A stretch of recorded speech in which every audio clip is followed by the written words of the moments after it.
तो नमस्कार दोस्तों, परमाज कैसन की यूट्यूब चैनल पे आप सभी दोस्तों का स्वागत करते हैं। आज की क्लास जो होने वाली है गणित मैराथन की होने वाली है, क्योंकि इसमें हम बात करेंगे बचे हुए दिनों में किस प्रकार से आप पढ़ सकते हैं। देखिए, नोटिफिकेशन आपका जुलाई में नहीं आया है, लेकिन जब भी आएगा आप लोग बचे हुए दिनों में अपनी प्रिपरेशन जो है बहुत ही बेहतर तरीके से करिएगा, क्योंकि आज की क्लास जो होने वाली है गणित पेडागोजी के कुछ मुख्य यहाँ पे की पॉइंट पर आधारित, टैग वर्ड पे आधारित यहाँ पे आपकी क्लास होने वाली है, क्योंकि उसके आधार पर आप लोग प्रश्नों को सॉल्व करिएगा। तो शुरू करते हैं आज के पहले प्रश्न से, लेकिन आगे बढ़ने से पहले बता दें कि जितने भी लोगों ने अभी तक हमारे चैनल को सब्सक्राइब नहीं किया तो सब्सक्राइब करके एक बार शेयर कर दीजिए अपने अपने ग्रुपों में, ताकि अधिक से अधिक लोग हमारे चैनल से जुड़ सके। और टेलीग्राम पर हमारे एजुकेशन चैनल को ज्वाइन कर लीजिएगा, वहां से आप लोग पीडीएफ प्राप्त कर सकते हैं किसी भी प्रकार की।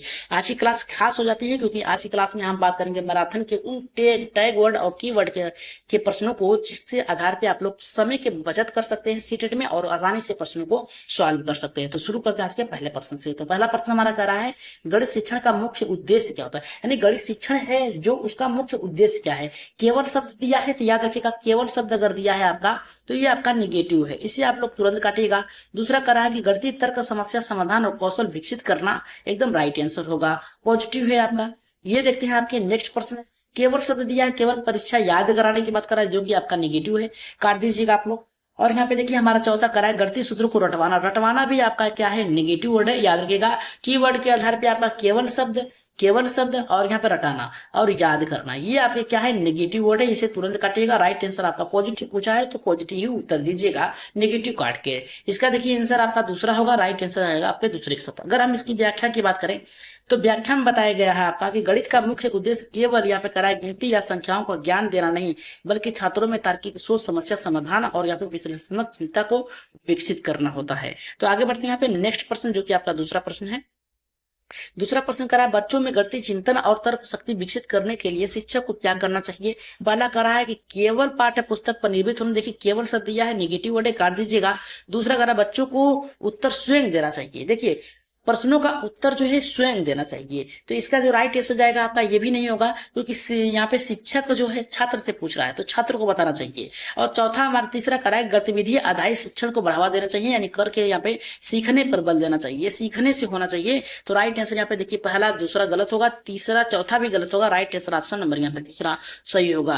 आगे बढ़ रहे हैं यहाँ पे नेक्स्ट प्रश्न पे, क्योंकि यहाँ पे देखिए टैग वर्ड के आधार पर प्रश्नों को जल्दी से सॉल्व करने का तरीका बताया जा रहा है। करा गतिविधि आधारित शिक्षण में बच्चे अपनी सोच को विकसित करते हैं, गणितीय अवधारणाओं को वास्तविक जीवन से जोड़कर। देखिए कभी भी प्रश्न में आपके आए हैं गतिविधि आ जाए, यहाँ पे आपकी सोच को विकसित करने वाला ऑप्शन आ जाए, अवधारणात्मक आ जाए, यहाँ पे वास्तविक जीवन से जोड़कर आ जाए, ऐसे शब्द को आप लोग तुरंत क्या करिएगा, सही कर दीजिएगा। आगे बढ़ रहे हैं यहाँ पे क्लास बेहतर लग रही है तो एक बार सब्सक्राइब शेयर लाइक जरूर करिएगा। यहाँ पे तीसरा करा के संवहनीय जो स्कैन फोल्डिंग जो है, इसका स्कैन फोल्डिंग जो है इसका अर्थ क्या होता है। तो पहला करा बच्चों को गणितीय अवधारणाओं को स्वयं खोजने के लिए कहना, एकदम राइट आंसर है, पहला यहाँ पे सही होगा।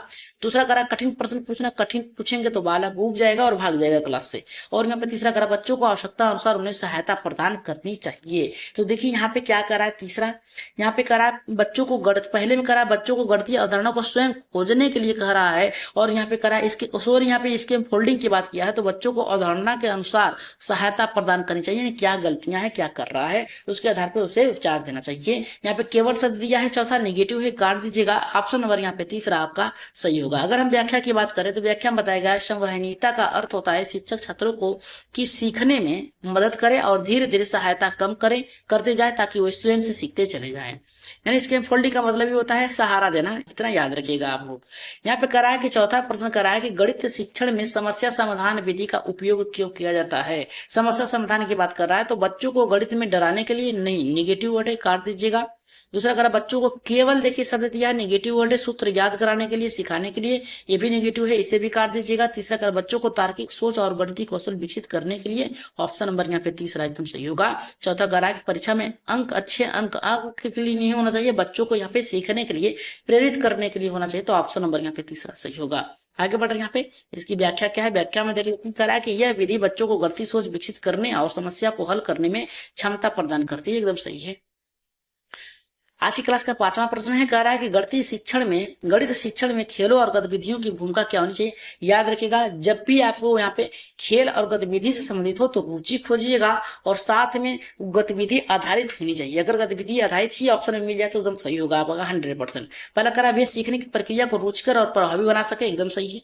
पॉजिटिव है। दूसरा कह रहा है कि केवल शब्द दिया है, नेगेटिव है, काट दीजिए इसे तुरंत। कह रहा है कि वे गणित कठिन बना सकता है, काट दीजिएगा, नेगेटिव है। वे बच्चों को भ्रमित कर सकता है, ये भी आपका नेगेटिव है। राइट आंसर ऑप्शन नंबर पहला एकदम सही होगा। अगर हम बात करें यहाँ पे इसकी व्याख्या की, खरा खेल और गतिविधि बच्चों को गणित सिखाने के लिए प्रेरित करती है और सीखने की प्रक्रिया को आनंददायकमय बनाती है।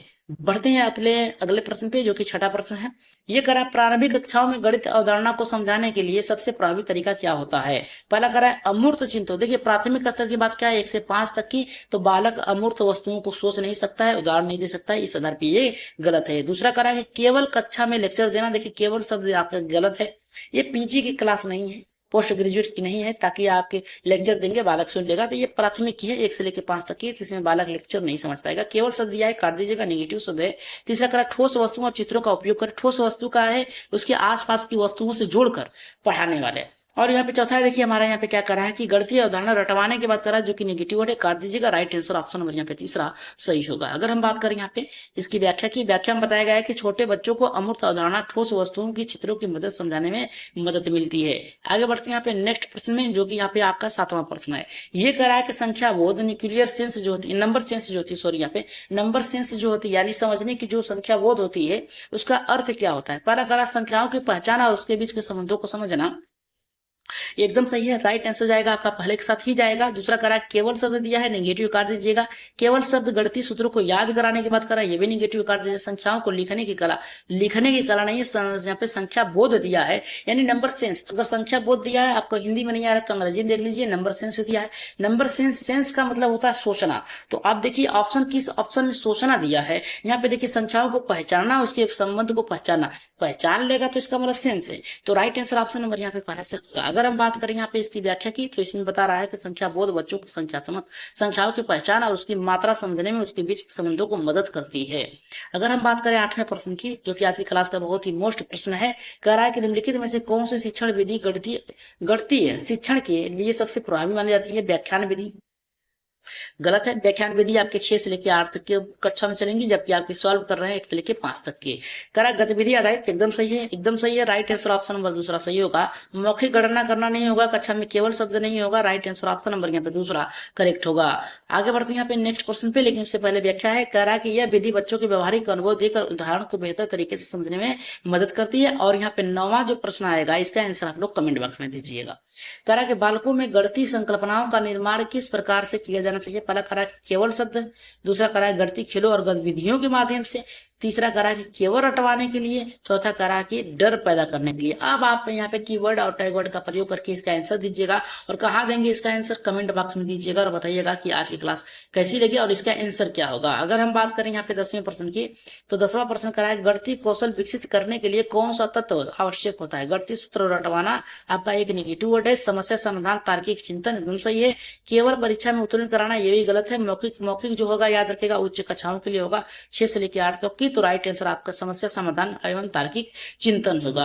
आगे बढ़ते हैं यहाँ पे नेक्स्ट प्रश्न पे, आगे बढ़ते हैं यहाँ पे 11वें प्रश्न पे। 11 का कह रहा है कि गणित शिक्षण में अन्वेषण का मतलब होता है खोज, अन्वेषण ह्यूरिस्टिक, और यहाँ पे कह रहा है कि आपकी यहाँ पे एक्सप्लोरेटी। इसके बारे में अगर पूछा हो तो याद रखिएगा ये बालक से संबंधित बहुत ही महत्वपूर्ण है, और इसके बारे में उत्तर आपको उससे मिलता जुलता ही मिलेगा। पहला कह रहा है कि यहाँ पे विद्यार्थियों को स्वयं प्रयोग करने और निष्कर्ष निकालने के लिए प्रेरित करना, देखिए यही ऑप्शन क्या होगा आपका सही होगा। दूसरा कह रहा है कि केवल, यहाँ पे कह रहा है कि केवल शिक्षक द्वारा पढ़ाया गया, नेगेटिव है। दूसरा कह रहा है कि गणित में अधिक जटिल बनाना, गलत है। यहाँ पे कह रहा है कि केवल पाठ्यपुस्तक से पढ़ाना, गलत है। राइट आंसर ऑप्शन नंबर यहाँ पे पहला सही होगा। अगर हम इसकी व्याख्या की बात करें तो व्याख्या में बताया यह विधि छात्रों को स्वयं सोचने और समाधान खोजने के लिए प्रेरित करती है।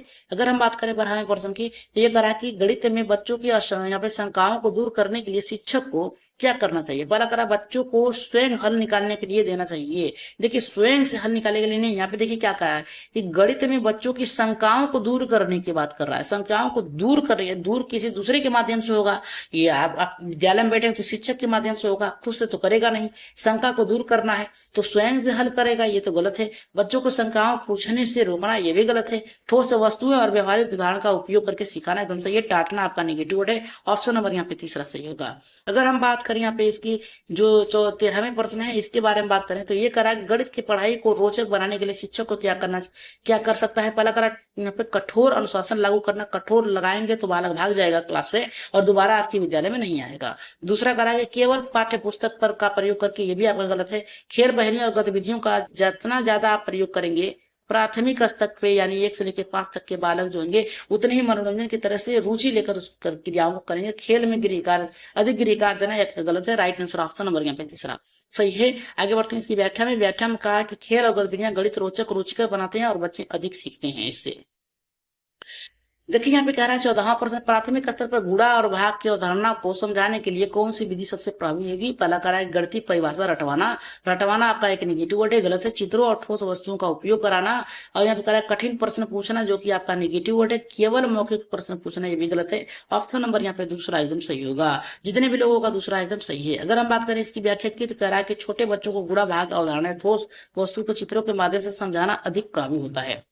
बात करेंगे यहाँ पे नेक्स्ट प्रश्न, जो कि 15वां प्रश्न है। ये करा कि गणित में अभ्यास यानी प्रैक्टिस जो होती है इसका मुख्य उद्देश्य क्या होता है। पहला करा गणितीय संकल्पनाओं को स्पष्ट और सुदृढ़ करने के लिए। दूसरा करा कि केवल परीक्षा में उत्तीर्ण कराने के लिए, गलत है। विद्यार्थियों को गणित से डराना, यह भी आपका गलत है। गणित को कठिन बनाना, यह भी गलत है। इस आधार पर राइट आंसर आपका पॉजिटिव होगा, आपका पहला जितने भी लोगों का एकदम सही है। अगर हम बात करें यहाँ पे निरंतर अभ्यास और गणित की संकल्पनाओं को मजबूत होती है गणितीय दक्षता से। जितनी बार आप अभ्यास करेंगे उतना आपका प्रैक्टिस जो होता मजबूत होगा।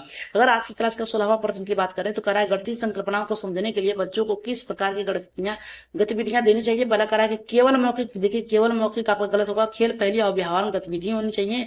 केवल गणितीय परिभाषा याद कराना, केवल शब्द और यहाँ पे गतिविधि तो ठीक है लेकिन केवल और याद कराना आपका नेगेटिव काट दीजिएगा। गणितीय डर को बढ़ाने वाली गतिविधियां नहीं, गलत है। आपका राइट आंसर ऑप्शन नंबर यहाँ पे दूसरा एकदम सही होगा।